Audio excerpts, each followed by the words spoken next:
जंगल में तो कड़ाके की ठंड पड़ रही थी।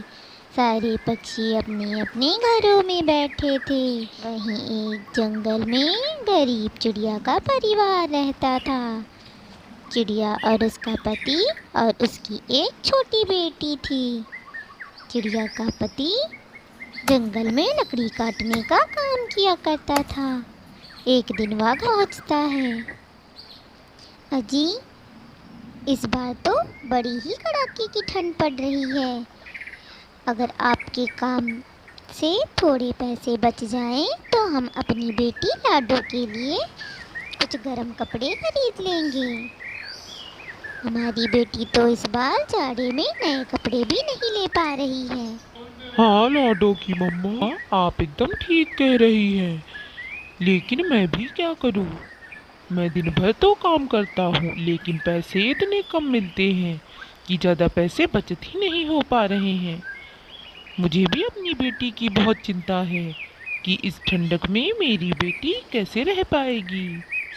मैं कल जाकर अपने मालिक से कुछ पैसे उधार लेकर देखता हूँ। पापा, आप चिंता ना करें। मैं यहीं पर कम्बल ओढ़ कर बैठी रहूंगी। मैं बाहर नहीं निकलूंगी, फिर मुझे ठंड भी नहीं लगेगी और आपको पैसे की चिंता करने की भी ज़रूरत नहीं होगी। नहीं मेरी बेटी, मुझे पता है आप बहुत समझदार हो, लेकिन आपके पापा आपके लिए नया स्वेटर ज़रूर ला कर देंगे। मैं कल जाकर मैं जहाँ काम करता हूँ मैं उस चीज़ से पैसे कुछ उधार लेकर देखूँगा, फिर मैं उसे बाद में वापस लौटा दूँगा। तुम्हें चिंता करने की ज़रूरत नहीं है। ऐसे बातें करते हुए सभी सो जाते हैं। अगली सुबह हो जाती है। चिड़ा तो घर से काम पर चला जाता है। फिर वह चील के पास पहुंचता है। मालिक, अगर मुझे थोड़े पैसे उधार आप दे दें तो मैं अपनी बेटी के लिए कुछ गर्म कपड़े खरीद लूँगा। इस बार ज़्यादा मेरे पैसे नहीं बच रहे हैं, इसलिए मैं अपनी बेटी के लिए गर्म कपड़े नहीं खरीद पा रहा हूँ। इस बार ठंड भी बहुत ज़्यादा पड़ रही है। मैं आपको बाद में सारे पैसे काम करके चुका दूँगा। मैं तुम्हें उधार पैसे कहाँ से दूँ? इतना थोड़ी ना मुझे बचता है कि मैं सबको उधार देता फिरूँ। जितना काम करते हो मैं उससे ज़्यादा ही तुम्हें देता हूँ। वैसे भी जंगल में इतनी सारी लकड़ियों की दुकान हो गई हैं, मुझे कहाँ इतने पैसे मिलते हैं ग्राहकों से। सब दूसरी दुकानों पर भी जाकर खरीद लेते हैं। मैं तुम्हें उधार नहीं दे सकता हूँ, तुम कहीं और से देख लो। फिर चिड़ा पर काम करता है। फिर शाम होते होते वह घर पहुंच जाता है। जी, क्या हुआ? क्या आपको पैसे मिल गए? नहीं रानो, मुझे पैसे नहीं मिल पाए। मैंने अपने मालिक चील से बात की, लेकिन उसने तो मना कर दिया। उसने कहा कि मैं तो तुम्हें काम से ज़्यादा पैसे ही देता हूँ। मुझे पता है वो मुझे पैसे देना नहीं चाहता, बस सबसे ज़्यादा काम कराता रहता है। लेकिन तुम चिंता मत करो, मैं कहीं और से देखता हूँ। चिड़ा कबूतर के पास पहुंच जाता है। यार कबूतर, क्या तुम्हारे पास 1000 रुपये होंगे? तुम मुझे उधार दे दो, मैं तुम्हें बाद में लौटा दूंगा। मुझे अपनी बेटी के लिए गर्म कपड़े खरीदने हैं। नहीं यार बबलू, मेरे पास तो इतने पैसे नहीं हैं। मेरे पास तो घर में 100 रुपये ही पड़े हैं। इस ठंडक में बाहर तो निकलना ही मुश्किल हो गया है, इसलिए मैं ज़्यादा काम पर भी नहीं जा पाता हूँ। अगर 100 रुपये चाहिए तो मैं तुम्हें दे सकता हूँ। नहीं कबूतर, मुझे तो 1000 रुपये ही चाहिए थे। अच्छा ठीक है, मैं चलता हूँ। ऐसा कहकर बबलू चिड़ा वहाँ से चला जाता है। फिर वह तोते के पास पहुँचता है। तोते के पास भी उसे पैसे नहीं मिलते। फिर वह निराश होकर घर पहुँच जाता है। रानू, मैंने जंगल में हर किसी से पैसे के लिए कहा, लेकिन किसी के पास इतने पैसे नहीं हैं। कबूतर के पास तो सिर्फ 100 रुपये ही थे, इसीलिए मैं पैसे नहीं लाया। अब हम क्या करेंगे? अपनी बेटी को कैसे गर्म कपड़े लेकर देंगे? अजी, आप चिंता ना करें, मैं अभी माँ के घर जाती हूँ। मैं माँ के पास देखती हूँ शायद कुछ पैसे पड़े हों। फिर रानू चिड़िया अपने घर से चली जाती है। फिर वह अपने माँ के घर जाती है।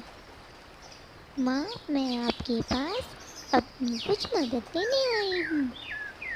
क्या आपके पास थोड़े पैसे होंगे? मुझे अपनी बेटी के लिए कुछ गर्म कपड़े खरीदने हैं। इन्होंने भी जंगल में बहुत कोशिश करी, लेकिन उन्हें उधार पैसे कहीं से भी नहीं मिले। अगर आपके पास कुछ पैसे पड़े हों तो आप मुझे दे दो, मैं आपको बाद में लौटा दूंगी। बेटी, मेरे पास तो इस समय पैसे नहीं हैं। मैंने तो जो भी पैसे थे उससे ऊन खरीद लिया है। माँ, आप ऊन का क्या करेंगी? क्या आप उससे स्वेटर बनाएंगी? हाँ बेटी, मैंने अपनी माँ से सीखा था स्वेटर बनाना। मैंने तुम्हें भी सिखाया था, लेकिन शायद तुम भूल गई हो। माँ, ये तो बहुत अच्छी बात है। क्या आप मुझे बनाना फिर से सिखा देंगी? मैं भी अपनी बेटी के लिए घर जाकर स्वेटर बनाऊंगी।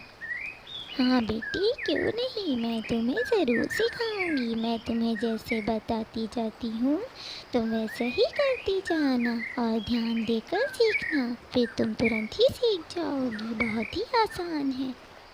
फिर रानू चिड़िया अपनी माँ से स्वेटर बनाना सीख लेती है। फिर वह अपने घर चली जाती है। रानू, क्या हुआ? तुम्हारी माँ के पास से कुछ पैसे मिले क्या तुम्हें? नहीं जी, मुझे पैसे तो नहीं मिले, लेकिन हमारी बहुत मदद हो गई। मैंने माँ से स्वेटर बनाना सीख लिया है। अब मैं अपनी बेटी के लिए स्वेटर बनाऊंगी।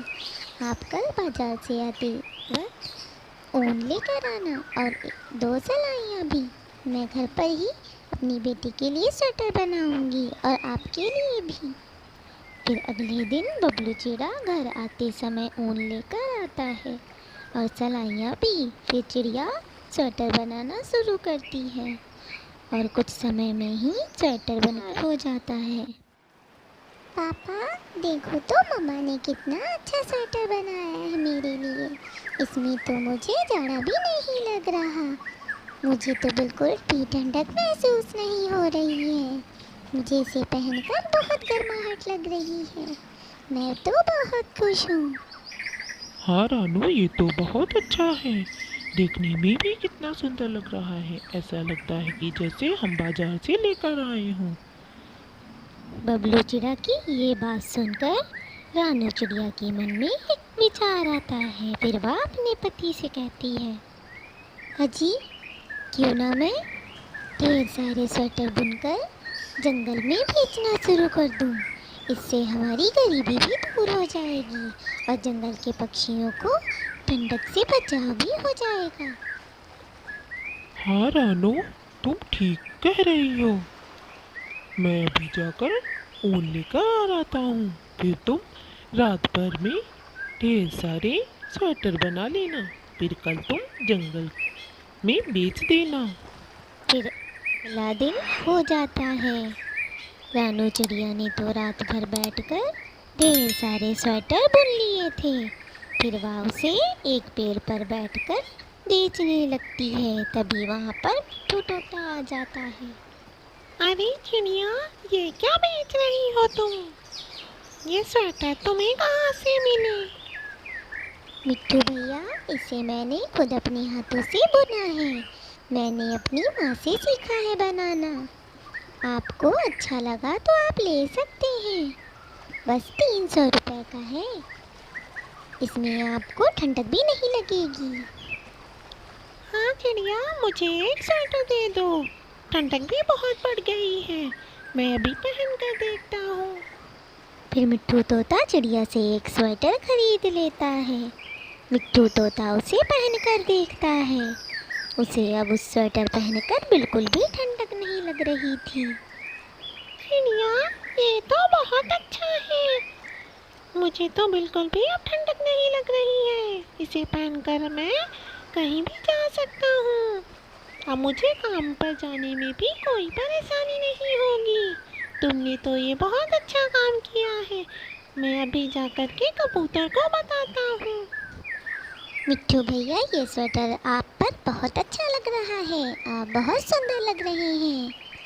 फिर मिट्ठू तोता वहाँ से चला जाता है। फिर थोड़ी देर बाद कबूतर वहाँ पर आ जाता है। चिड़िया बहन, मुझे भी एक स्वेटर दे दो। मुझे मिट्टू तोता ने बताया, उसे तो पहनकर बिल्कुल भी ठंडक नहीं लग रही थी। मुझे भी दे दो और मैं अपनी पत्नी के लिए भी एक ले जाऊंगा। फिर कबूतर भी एक स्वेटर ले लेता है और एक अपनी पत्नी के लिए ले लेता है। फिर वह स्वेटर लेकर घर चला जाता है। फिर वहाँ पर गोरी कौवी आ जाती है। चिड़िया, मैंने सुना है तुम स्वेटर बुनकर बेच रही हो। मुझे भी एक स्वेटर दे दो और कालू जी के लिए भी। हमें भी बहुत ठंड लग रही है। गोरी, अभी मेरे पास स्वेटर नहीं है, सारे स्वेटर तो बिक गए। मैंने कुछ ही बनाए थे क्योंकि मुझे पता नहीं था कि जंगल में कोई खरीदेगा या नहीं। लेकिन मैं तुम्हें कल ज़रूर बनाकर दे दूँगी। मैं आज रात में तुम्हारे लिए और कालू भैया के लिए स्वेटर बुन दूँगी, फिर तुम मुझसे कल आकर ले जाना। फिर गोरी कौवी वहाँ से चली जाती है। फिर अलग हो जाता है। फिर गोरी कौवी भी एक स्वेटर ले लेती है और एक कालू कौवे के लिए। फिर सभी लोग अच्छे से रहने लगते हैं और चिड़िया की गरीबी भी दूर हो जाती है। वह स्वेटर बेचकर अच्छे खासे पैसे कमा लेती है। रानू चिड़िया का पति भी उसके साथ स्वेटर बेचने लगता है। अब वह किसी के यहाँ काम करने नहीं जाता। रानू, तुम बहुत मेहनती हो, मुझे तुम पर गर्व है और मैं बहुत खुश नसीब हूँ जो मुझे तुम जैसी पत्नी मिली।